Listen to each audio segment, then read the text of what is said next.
बृहस्पति का ध्यान करो, ज्ञान का दीप जलाए, हर संकट का समाधान हो, सुख और समृद्धि पाए।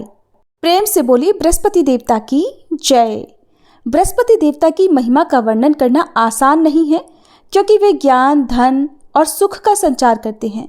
बृहस्पति देव की पूजा करने से न केवल व्यक्ति के मन में शुद्धता आती है, बल्कि वह अपने जीवन में सही निर्णय लेने की क्षमता भी विकसित करता है। बृहस्पति देवता के आशीर्वाद से ही हमें जीवन की राह में आने वाली कठिनाइयों का सामना करने की भी शक्ति मिलती है। बृहस्पति देवता, जिन्हें ग्रहों का राजा माना जाता है, जो कि देवताओं के गुरु हैं, हमारे जीवन में विशेष स्थान रखते हैं। तो आइए हम सभी मिलकर बृहस्पति देवता की महिमा का गुणगान करें और उनके ज्ञान के प्रकाश से अपने जीवन को उज्जवल बनाएं। इसी के साथ आज बृहस्पति देवता की कथा का शुभारंभ करते हैं। आप सभी कथा को पूरा सुनकर कमेंट बॉक्स में बृहस्पति देवता की जय जरूर लिखिएगा। ऐसी मान्यता है कि अगर किसी व्यक्ति पर देव गुरु बृहस्पति की कृपा हो जाए तो उसे जीवन में फिर किसी भी बात की, किसी भी सुख की कोई कमी नहीं रहती। पुराणों में बृहस्पति देव को महर्षि अंगिरा का पुत्र बताया गया है।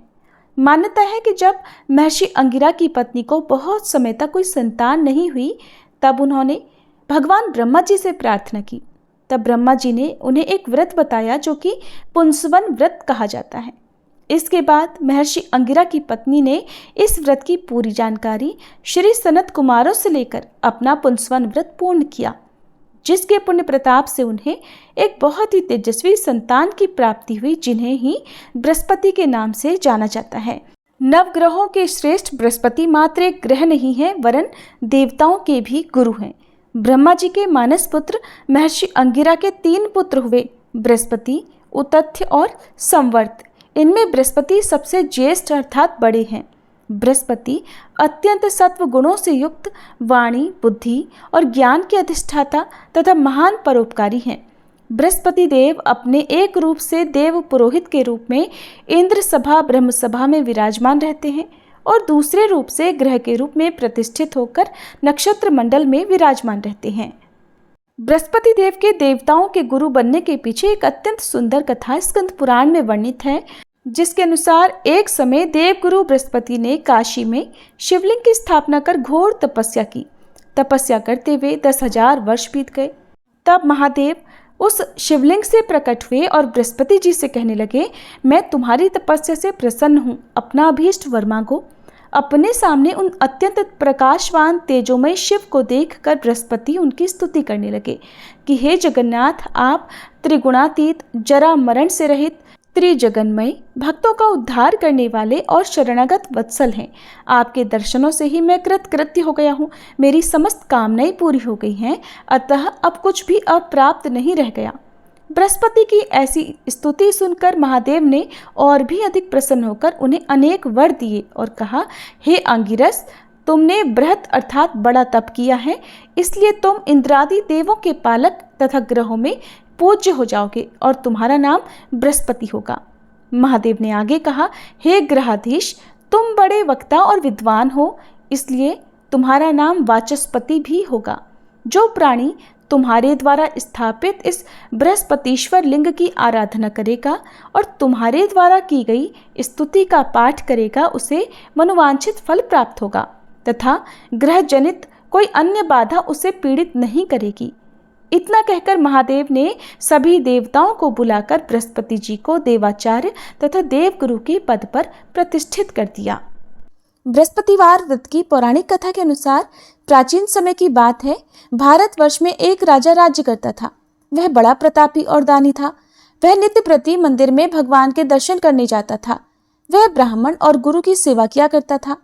उसके द्वार से कोई भी याचक निराश होकर नहीं लौटता था। वह प्रत्येक गुरुवार को व्रत रखता और पूजन करता था। हर दिन गरीबों की सहायता करता था, परंतु ये सब बातें उसकी रानी को अच्छी नहीं लगती थी। वो न तो व्रत करती, न ही किसी को एक भी पैसा दान में देती थी और राजा से भी ऐसा करने को मना किया करती थी। एक समय की बात है कि राजा शिकार खेलने वन को चले गए थे। घर पर रानी और दासी थी। उसी समय गुरु बृहस्पति साधु का रूप धारण करके राजा के दरवाजे पर भिक्षा मांगने आए। साधु ने रानी से भिक्षा मांगी तो वह कहने लगी, हे साधु महाराज, मैं इस दान और पुण्य से तंग आ गई हूँ। इस कार्य के लिए तो मेरे पतिदेव ही बहुत हैं। अब आप ऐसी कृपा करें कि हमारा सारा धन नष्ट हो जाए और मैं आराम से रह सकूं। साधु रूपी बृहस्पति देव ने कहा, हे देवी, तुम बड़ी विचित्र हो। संतान और धन से कोई दुखी नहीं होता है, इसको तो सभी चाहते हैं। पापी भी पुत्र और धन की इच्छा करता है। अगर तुम्हारे पास धन अधिक है तो भूखे मनुष्यों को भोजन कराओ, प्याऊ लगवाओ, ब्राह्मणों को दान दो, धर्मशालाएं बनवाओ, कुआं, तालाब, बावड़ी, बाग, बगीचे आदि का निर्माण कराओ तथा निर्धनों की कुंवारी कन्याओं का विवाह कराओ और यज्ञ आदि करो। इस प्रकार के कर्मों से आपके कुल का और आपका नाम परलोक में सार्थक होगा और स्वर्ग की प्राप्ति होगी। किंतु रानी साधु की इन बातों से खुश नहीं हुई। उसने कहा, हे साधु महाराज, मुझे ऐसे धन की बिल्कुल आवश्यकता नहीं जिसको मैं अन्य लोगों को दान दूं या जिसको रखने और संभालने में ही मेरा सारा समय नष्ट हो जाए। तब साधु ने कहा, हे देवी, अगर तुम्हारी ऐसी ही इच्छा है तो जैसा मैं तुम्हें बताता हूँ तुम वैसा ही करना। बृहस्पतिवार के दिन घर को गोबर से लीपना, अपने केशों को पीली मिट्टी से धोना, राजा से कहना वह दाढ़ी कटवाए, भोजन में मांस मदिरा खाना, कपड़ा धोबी के यहाँ धुलने देना। इस प्रकार 7 बृहस्पतिवार करने से तुम्हारा सब धन नष्ट हो जाएगा। ऐसा कहकर साधु महाराज रूपी बृहस्पति देव अंतर्ध्यान हो गए। रानी ने साधु के कहे अनुसार 7 बृहस्पतिवार तक वैसा ही करने का विचार किया। साधु के बताए अनुसार कार्य करते हुए केवल 3 बृहस्पतिवार ही बीते थे कि उसकी समस्त धन संपत्ति नष्ट हो गई। भोजन के लिए दोनों समय परिवार तरसने लगा तथा सांसारिक भोगों से दुखी रहने लगा। तब वह राजा रानी से कहने लगा, हे रानी, तुम यहाँ पर रहो, मैं दूसरे देश को जाता हूँ। क्योंकि यहाँ पर मुझे सभी मनुष्य जानते हैं, इसलिए मैं यहाँ कोई काम नहीं कर सकता। मैं परदेश जा रहा हूँ, वहाँ कोई काम धंधा करूँगा, शायद हमारे भाग्य बदल जाए। ऐसा कहकर राजा परदेश चला गया। वह वहाँ जंगल से लकड़ी काट कर लाता और शहर में बेचता। इस तरह जीवन व्यतीत करने लगा। इधर राजा के बिना रानी और दासियां दुखी रहने लगी। किसी दिन भोजन मिलता और किसी दिन जल पीकर ही रह जाती। एक बार रानी और दासियों को 7 दिन तक बिना भोजन के रहना पड़ा। तो रानी ने अपनी दासी से कहा, हे दासी, यहाँ पास ही के नगर में मेरी बहन रहती है, वह बड़ी धनवान है। तू उसके पास जा और वहां से 5 सेर बेझर मांग कर ले आ, जिससे कुछ समय के लिए गुजर हो जाएगा। दासी रानी की बहन के पास गई। रानी की बहन उस समय पूजा कर रही थी।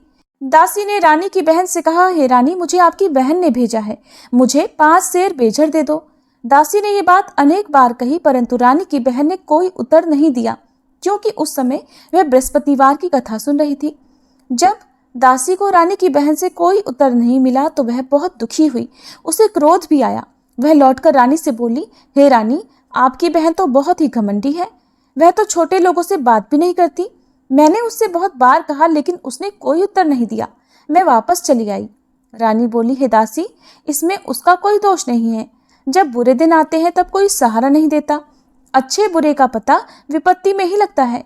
अब तो जो ईश्वर की इच्छा होगी वही होगा। ये सब हमारे भाग्य का दोष है। उधर रानी की बहन ने सोचा कि मेरी बहन की दासी आई थी, परंतु मैं उससे नहीं बोली, इससे वह बहुत दुखी हुई होगी। अतः कथा सुनकर और विष्णु भगवान का पूजन समाप्त कर वह अपनी बहन के घर आई और कहने लगी, हे बहन, मैं बृहस्पतिवार का व्रत कर रही थी। तुम्हारी दासी हमारे घर गई थी, परंतु जब तक कथा होती है तब तक हम लोग न उठते हैं और न बोलते हैं, इसलिए मैं नहीं बोली। कहो दासी क्यों गई थी? रानी बोली, बहन, हमारे घर अनाज नहीं था। वैसे तुमसे कोई बात छिपी नहीं है, इस कारण मैंने दासी को तुम्हारे पास 5 सेर बेझर लेने के लिए भेजा था। रानी की बहन बोली, बहन देखो, बृहस्पति भगवान सबकी मनोकामनाएं पूर्ण करते हैं।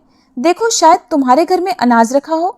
ये सुनकर दासी घर के अंदर गई तो वहां उसे एक घड़ा बेझर का मिल गया। उसे बड़ी हैरानी हुई, क्योंकि उसने एक एक बर्तन देख लिया था। उसने बाहर आकर रानी को बताया। दासी अपनी रानी से कहने लगी, हे रानी, देखो, वैसे हमको जब अन्न नहीं मिलता तब हम रोज व्रत ही तो करते हैं। अगर इनसे व्रत की विधि और कथा पूछ ली जाए तो उसे हम भी किया करेंगे। दासी के कहने पर रानी ने अपनी बहन से बृहस्पतिवार व्रत के बारे में पूछा। उसकी बहन ने बताया, हे रानी बहन, बृहस्पतिवार को सूर्योदय से पहले उठकर स्नान करके बृहस्पतिवार का व्रत करना चाहिए, लेकिन उस दिन सिर नहीं धोना चाहिए। बृहस्पतिवार के व्रत में चने की दाल और मुनक्का से विष्णु भगवान का केले के वृक्ष की जड़ में पूजन करें तथा दीपक जलावे। उस दिन एक ही समय भोजन करें। भोजन पीले खाद्य पदार्थ का करें और कथा सुने। इस प्रकार करने से गुरु भगवान प्रसन्न होते हैं अन्न, पुत्र, धन देते हैं, मनोकामना पूर्ण करते हैं। व्रत और पूजन की विधि बताकर रानी की बहन अपने घर लौट गई। रानी और दासी दोनों ने निश्चय किया कि बृहस्पति देव भगवान का पूजन जरूर करेंगे। 7 दिन बाद जब बृहस्पतिवार आया तो उन्होंने व्रत रखा। घुड़साल में जाकर चना और गुड़ बीन लाई तथा उसकी दाल से केले की जड़ तथा विष्णु भगवान का पूजन किया। अब पीला भोजन कहाँ से आए? दोनों बड़ी दुखी हुई, परंतु उन्होंने व्रत किया था, इस कारण बृहस्पति देव भगवान प्रसन्न थे। एक साधारण व्यक्ति के रूप में वे 2 थालों में सुंदर पीला भोजन लेकर आए और दासी को देकर बोले, हे दासी, ये भोजन तुम्हारे और रानी के लिए है, तुम दोनों कर लेना। दासी भोजन पाकर बहुत प्रसन्न हुई और रानी से बोली, रानी जी भोजन कर लो। रानी को भोजन आने के बारे में कुछ नहीं पता था, इसलिए वह दासी से बोली, जा तू ही भोजन कर, क्यों तू व्यर्थ में हमारी हंसी उड़ाती है। तब दासी बोली, रानी, एक व्यक्ति भोजन दे गया है। तब रानी कहने लगी, वो भोजन तेरे लिए ही देकर गया है, तू ही भोजन कर। दासी ने कहा, वह व्यक्ति हम दोनों के लिए 2 थालों में भोजन देकर गया है, इसलिए मैं और आप दोनों ही साथ साथ भोजन करेंगे। फिर दोनों ने गुरु भगवान को नमस्कार कर भोजन किया। उसके बाद से वे प्रत्येक बृहस्पतिवार को गुरु भगवान का व्रत और पूजन करने लगी। बृहस्पति भगवान की कृपा से उनके पास धन हो गया, परंतु रानी फिर पहले की तरह से आलस्य करने लगी। तब दासी बोली, देखो रानी, तुम पहले भी इसी प्रकार आलस्य करती थी, तुम्हें धन रखने में कष्ट होता था, इस कारण सभी धन नष्ट हो गया। अब गुरु भगवान की कृपा से धन मिला है तो तुम्हें फिर आलस्य होता है। बड़ी मुसीबतों के बाद हमने ये धन पाया है, इसलिए हमें दान पुण्य करना चाहिए। तुम भूखे मनुष्यों को भोजन कराओ, प्याऊ लगवाओ, ब्राह्मणों को दान दो, कुआं, तालाब, बावड़ी आदि का निर्माण करवाओ, मंदिर, पाठशाला बनवाकर दान दो, कुंवारी कन्याओं का विवाह करवाओ, धन को शुभ कार्यों में खर्च करो, जिससे तुम्हारे कुल का यश बढ़े और स्वर्ग प्राप्त हो और पितर भी प्रसन्न हो। दासी की बात मानकर रानी ने इसी प्रकार के कर्म करने प्रारंभ कर दिए, जिससे उनका काफी यश फैलने लगा। एक दिन रानी और दासी आपस में विचार करने लगी कि न जाने राजा किस दशा में होंगे, उनकी कोई खोज खबर नहीं है। उन्होंने बृहस्पति देव से प्रार्थना की और तब भगवान ने रात्रि में राजा को स्वप्न में कहा, हे राजा उठ, तेरी रानी तुझको याद करती है, अब अपने देश को वापस लौट जा। राजा प्रातःकाल उठकर जंगल से लकड़ियां काट कर लाने के लिए जंगल की ओर चल पड़ा। जंगल से गुजरते हुए वह सोचने लगा, रानी की गलती से उसे कितने दुख भोगने पड़े। राजपाट छोड़कर उसे जंगल में आकर रहना पड़ा। जंगल से लकड़ियां काटकर उन्हें बेचकर गुजारा करना पड़ा। उसी समय उस जंगल में बृहस्पति देव एक साधु का रूप धारण करके आए और राजा के पास आकर बोले, हे लकड़हारे, तुम इस सुनसान जंगल में किस चिंता में बैठे हो, मुझे बतलाओ। ये सुनकर राजा की आंखों में आंसू भर आए और साधु की वंदना करके वह बोला, हे प्रभु, आप सब कुछ जानने वाले हैं। ऐसा कहकर राजा ने साधु को अपनी संपूर्ण कथा सुना दी। महात्मा दयालु होते हैं। वे राजा से बोले, हे राजा, तुम्हारी पत्नी ने बृहस्पति देव के प्रति अपराध किया था, जिसके कारण तुम्हारी ये दशा हुई। अब तुम किसी प्रकार की चिंता मत करो, भगवान तुम्हें पहले से अधिक धन देंगे। देखो, तुम्हारी पत्नी ने बृहस्पतिवार का व्रत करना प्रारंभ कर दिया है। अब तुम भी बृहस्पतिवार का व्रत करके चने की दाल और गुड़ जल के लोटे में डालकर केले का पूजन करो, फिर कथा कहो या सुनो, भगवान तुम्हारी सब मनोकामनाओं को पूर्ण करेंगे। साधु को प्रसन्न देखकर राजा बोला, हे प्रभु, मुझे लकड़ी बेचकर इतना पैसा नहीं मिलता जिससे भोजन करने के उपरांत कुछ बचा सकूं, और मैंने रात्रि में अपनी रानी को व्याकुल देखा है। मेरे पास कोई साधन नहीं जिससे समाचार जान सकूं। फिर मैं बृहस्पति देव की क्या कहानी कहूं, मुझे तो कुछ भी नहीं मालूम है। साधु ने कहा, हे राजा, तुम किसी बात की चिंता मत करो। बृहस्पतिवार के दिन तुम रोजाना की तरह लकड़ियां लेकर शहर में जाओ, तुम्हें रोज से 2 गुना धन प्राप्त होगा, जिससे तुम भलीभांति भोजन कर लोगे और बृहस्पति देव की पूजा का सामान भी आ जाएगा। बृहस्पतिवार की कथा इस प्रकार है। प्राचीन काल में एक बहुत ही निर्धन ब्राह्मण था। उसकी कोई संतान नहीं थी। वह नित्य पूजा पाठ करता, परंतु उसकी पत्नी बहुत मलिनता के साथ रहती थी। वो न तो स्नान करती और न किसी देवता का पूजन करती थी। प्रातःकाल उठते ही सबसे पहले भोजन करती, बाद में कोई अन्य कार्य करती। ब्राह्मण देवता बहुत दुखी रहते थे। पत्नी को बहुत समझाते, किंतु कोई परिणाम नहीं निकलता। भगवान की कृपा से ब्राह्मण की पत्नी के कन्या उत्पन्न हुई। वह कन्या अपने पिता के घर में बड़ी होने लगी। वह बालिका प्रातः स्नान करके भगवान विष्णु का जप करती। वह बचपन से ही बृहस्पतिवार का व्रत भी करने लगी थी।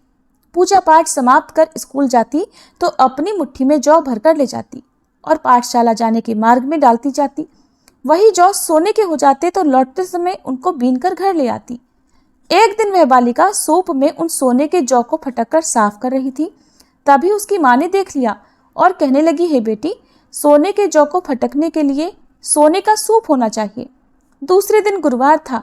उस कन्या ने व्रत रखा और बृहस्पति देव से प्रार्थना करके कहा, हे प्रभु, यदि मैंने सच्चे मन से आपकी पूजा की हो तो मुझे सोने का सूप दे दो।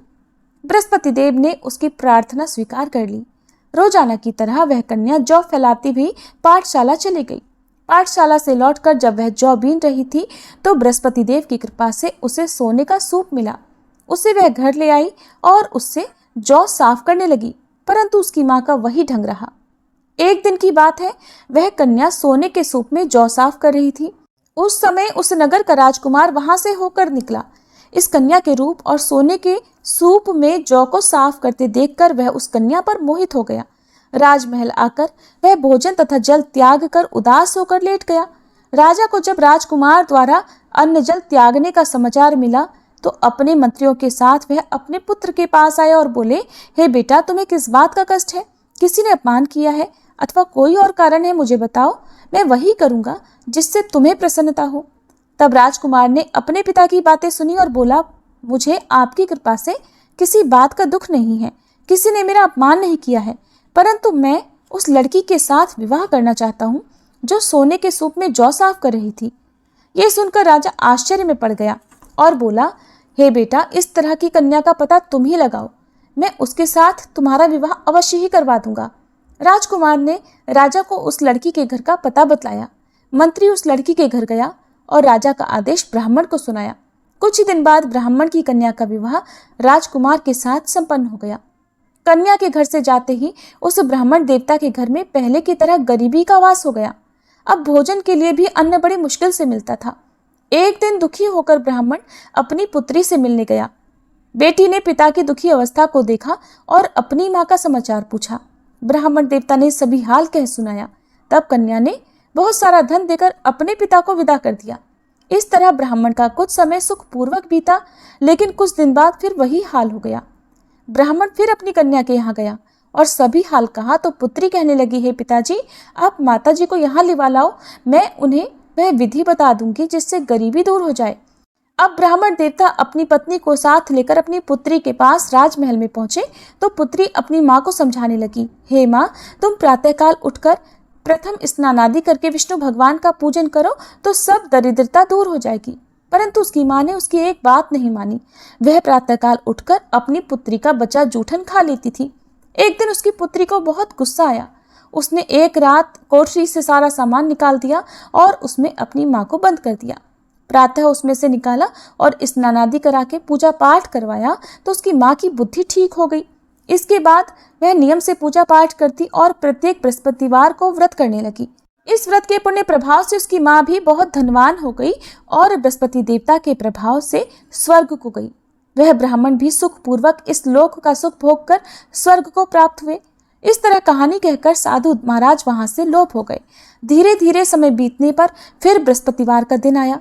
राजा जंगल से लकड़ी काटकर किसी शहर में बेचने गए। उसे उस दिन और दिनों से अधिक धन मिला। राजा ने चना, गुड़ आदि लाकर बृहस्पतिवार का व्रत किया। उस दिन से उसके सभी क्लेश दूर हुए। परंतु जब अगला गुरुवार का दिन आया तो वह बृहस्पतिवार का व्रत करना भूल गया। इस कारण बृहस्पति भगवान नाराज हो गए। उस दिन उस नगर के राजा ने विशाल यज्ञ का आयोजन किया तथा अपने समस्त राज्य में घोषणा करवा दी कि कोई भी मनुष्य अपने घर में भोजन ना बनाए और आग भी ना जलाए। समस्त जनता मेरे यहाँ भोजन करने आए। इस आज्ञा को जो न मानेगा उसको फांसी की सजा दी जाएगी। राजा की आज्ञा अनुसार राज्य के सभी निवासी राजा के भोज में सम्मिलित हुए, लेकिन लकड़हारा कुछ देर से पहुंचा, इसलिए राजा उसको अपने साथ महल में ले गए। जब राजा लकड़हारे को भोजन करा रहे थे तो रानी की दृष्टि उस खूंटी पर पड़ी जिस पर उसका हार लटका हुआ था। उसे हार खूंटी पर लटका दिखाई नहीं दिया। रानी को निश्चय हो गया कि मेरा हार उस लकड़हारे ने चुरा लिया है। उसी समय सैनिक बुलवाकर उसको कैद खाने में डलवा दिया। जब लकड़हारा कारागार में पड़ गया तो बहुत दुखी होकर विचार करने लगा कि न जाने कौन से पूर्व जन्म के कर्म से मुझे ये दुख प्राप्त हुआ है। और उसी साधु को याद करने लगा जो जंगल में मिला था। तत्काल बृहस्पति देव साधु के रूप में प्रकट हो गए और उसकी दशा को देखकर कहने लगे, अरे मूर्ख, तूने बृहस्पति देवता की कथा नहीं की, इस कारण तुझे दुख प्राप्त हुआ है। अब चिंता मत कर, बृहस्पतिवार के दिन कारागार के दरवाजे पर 4 पैसे पड़े मिलेंगे, उनसे तू बृहस्पति देव की पूजा करना तो तेरे सभी कष्ट दूर हो जाएंगे। अगले बृहस्पतिवार उसे कारागार के द्वार पर 4 पैसे पड़े मिले। राजा ने पूजा का सामान मंगवाकर कथा कही और प्रसाद बांटा। उसी रात्रि को बृहस्पति देव ने उस नगर के राजा को स्वप्न में कहा, हे राजा, तूने जिस आदमी को कारागार में बंद करा दिया है वह निर्दोष है, वह राजा है, उसे छोड़ देना। रानी का हार उसी खूंटी पर लटका हुआ है। अगर तू ऐसा नहीं करेगा तो मैं तेरे राज्य को नष्ट कर दूंगा। राजा प्रातःकाल उठा और खूंटी पर हार टंगा देखकर लकड़हारे को बुलाकर क्षमा मांगी तथा राजा के योग्य सुंदर वस्त्र आभूषण भेंट कर उसे विदा किया। गुरुदेव की आज्ञा अनुसार राजा अब अपने नगर को चल दिया। राजा जब नगर के निकट पहुंचा तो उसे बड़ा ही आश्चर्य हुआ। नगर में पहले से अधिक बाग, तालाब और कुएं तथा बहुत सी धर्मशाला, मंदिर आदि बने हुए हैं। राजा ने पूछा कि ये किसका बाग और धर्मशाला है? तब नगर के सब लोग कहने लगे, ये सब रानी और दासी द्वारा बनवाए गए हैं। राजा को आश्चर्य हुआ और गुस्सा भी आया। जब रानी ने खबर सुनी कि राजा आ रहे हैं तो उसने अपनी दासी से कहा, हे दासी, देख, राजा हमको कितनी बुरी हालत में छोड़ गए थे। वह हमारी ऐसी हालत देख कर लौट ना जाए, इसलिए तो दरवाजे पर खड़ी हो जा। रानी की आज्ञा अनुसार दासी दरवाजे पर खड़ी हो गई। जब राजा आए तो उन्हें अपने साथ महल में लिवा लाई। तब राजा ने क्रोध करके अपनी तलवार निकाली और पूछने लगा, बताओ, ये धन तुम्हें कैसे प्राप्त हुआ है? तब रानी ने बताया, हमें ये सब धन बृहस्पति देव के व्रत के प्रभाव से प्राप्त हुआ है। राजा ने तब निश्चय किया कि 7 रोज बाद तो सभी बृहस्पति देव का पूजन करते हैं, परंतु मैं रोजाना दिन में 3 बार कथा कहा करूंगा तथा रोज व्रत किया करूंगा। अब हर समय राजा के दुपट्टे में चने की दाल बंधी रहती तथा दिन में 3 बार वह कथा कहता। एक दिन राजा ने विचार किया कि चलो अपनी बहन के यहाँ आवे। इस तरह का निश्चय कर राजा घोड़े पर सवार होकर अपनी बहन के यहाँ चल पड़ा। रास्ते में उसने देखा कि कुछ आदमी एक मुर्दे को लिए जा रहे हैं। उन्हें रोककर राजा कहने लगा, अरे भाइयों, मेरी बृहस्पतिवार की कथा सुन लो। वे बोले, लो, हमारा तो आदमी मर गया है, इसको अपनी कथा की पड़ी है। परंतु कुछ आदमी बोले, अच्छा कहो, हम तुम्हारी कथा भी सुनेंगे। राजा ने दाल निकाली और कथा कहनी शुरू कर दी। जब कथा आधी हुई तो वह मुर्दा हिलने लगा और जब कथा समाप्त हुई तो राम राम करके वह मनुष्य खड़ा हो गया। राजा आगे बढ़ा, उसे चलते चलते शाम हो गई। आगे मार्ग में उसे किसान खेत में हल चलाता मिला। राजा उससे बोला, अरे भैया, तुम मेरी बृहस्पतिवार की कथा सुन लो। किसान बोला, जब तक मैं तेरी कथा सुनूंगा तब तक 4 हरैया जोत लूंगा। जा अपनी कथा किसी और को सुनाना। राजा आगे चलने लगा। राजा के हटते ही बैल पछाड़ खाकर गिर गए तथा किसान के पेट में बहुत जोर से दर्द होने लगा। उसी समय किसान की माँ रोटी लेकर आई। उसने जब ये देखा तो अपने पुत्र से सब हाल पूछा। बेटे ने सभी हाल बता दिया। बुढ़िया दौड़ी दौड़ी उस घुड़सवार के पास गई और उससे बोली, मैं तेरी कथा सुनूंगी, तू अपनी कथा मेरे खेत पर ही चलकर कहना। राजा ने लौटकर बुढ़िया के खेत पर जाकर कथा कही, जिसके सुनते ही बैल खड़े हो गए और किसान के पेट का दर्द भी बंद हो गया।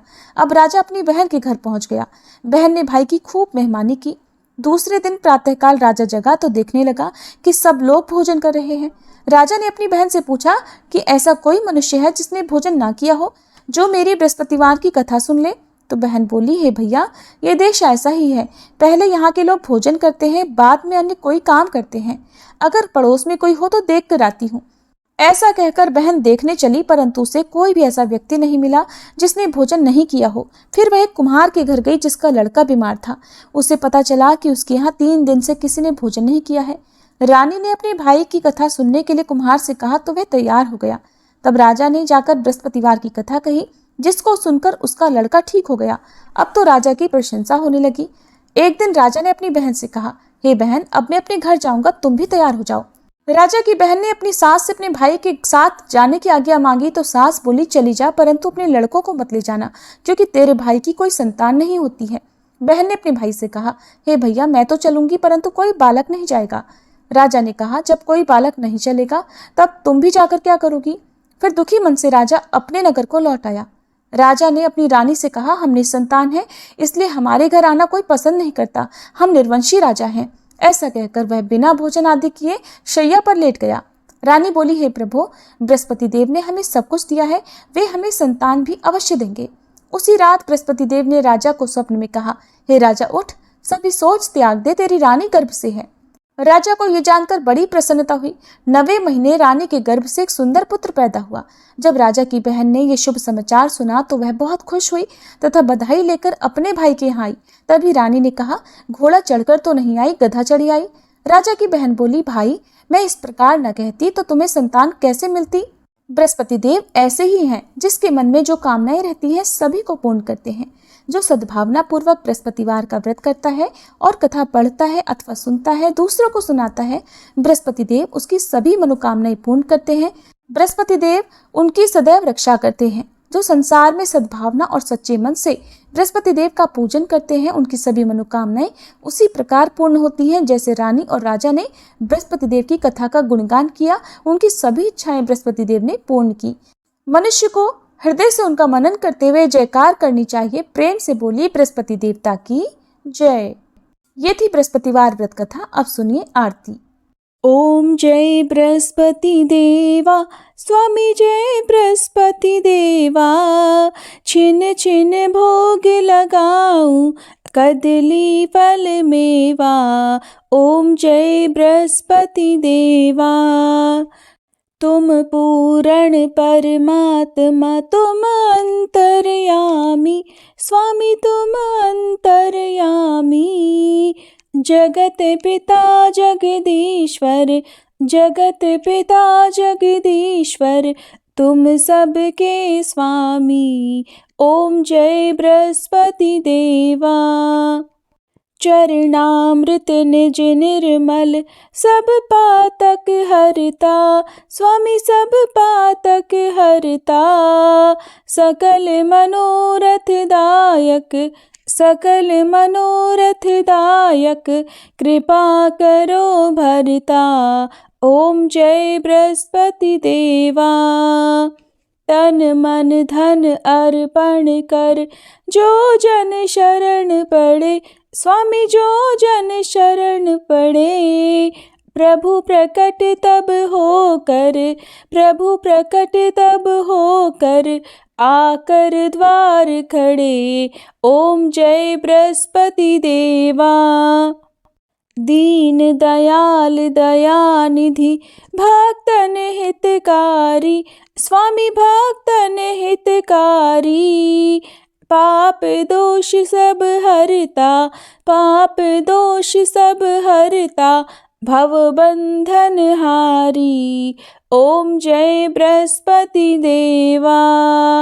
सकल मनोरथ दायक, सब संशय तारो, स्वामी सब संशय तारो। विषय विकार मिटाओ, विषय विकार मिटाओ, संतन सुखकारी। ओम जय बृहस्पति देवा। जो कोई आरती तेरी प्रेम सहित गावे, स्वामी प्रेम सहित गावे। ज्येष्ठानंद बंद सो सो निश्चय पावे। ओम जय बृहस्पति देवा। ओम जय बृहस्पति देवा, स्वामी जय बृहस्पति देवा। छिन छिन भोग लगाऊं, कदली फल मेवा। ओम जय बृहस्पति देवा।